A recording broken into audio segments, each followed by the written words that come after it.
Good afternoon, welcome back to Matthew Explores, and today you're going to come on a little visit with me to Hampden Park in Eastbourne.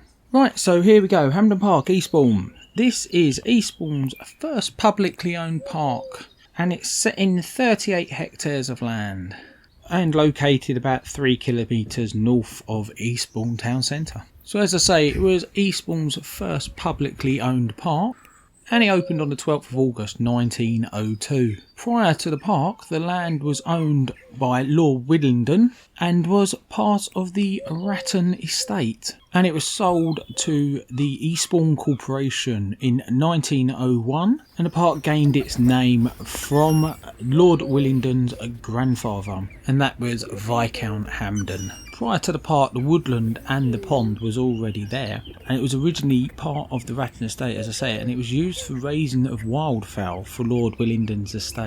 The pond and woods still retain the names they had when they were part of the estate, and that's called Decoy Pond and Decoy Woods. So the Eastbourne Corporation bought a total of 82 acres of land from Lord Willingdon for the princely sum of £3,000.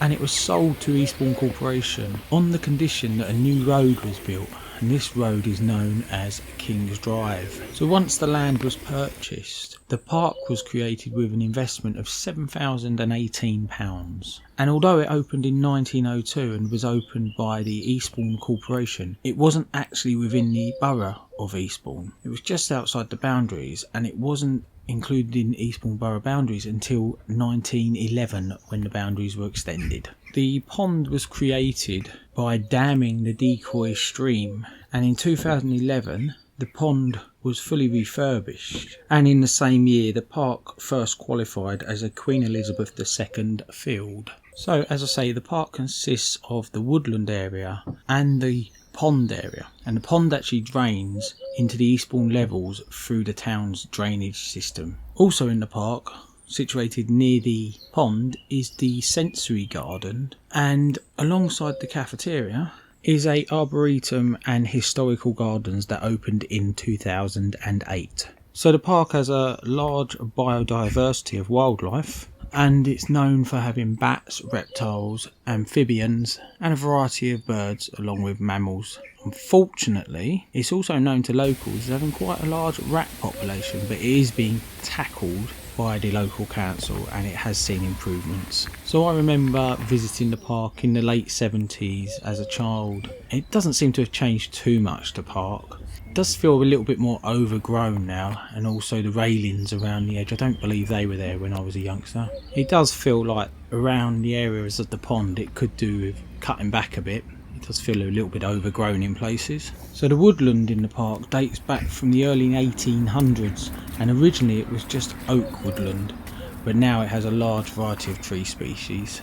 Again, some areas in the woodland do feel quite overgrown, but I guess it is woodland, and it should be natural, I suppose. But some of the paths through the woodland are a bit overgrown again. Also, as far as I'm aware, somewhere within the woodland is a old Victorian toilet shelter. Now, I decided to visit the park today wearing white trainers, and it had rained just before, and it was really muddy, and I did try, but I couldn't find any signs of it. I'm not even sure if it still exists. I did see a photo, but it was dated 2006. Maybe someone has a bit more information on it. Maybe it's been taken down by the council. Yeah, it might be there, it might not, but I wasn't getting any more muddy today. So the park has all the normal facilities you'd be expecting. It's not just woodland and the pond. It also includes the cafeteria and the playing fields. It also has a skate park and BMX track. And for those of you who like a bit of sport, it has tennis courts and a bowls club, and I believe there are rugby and football pitches.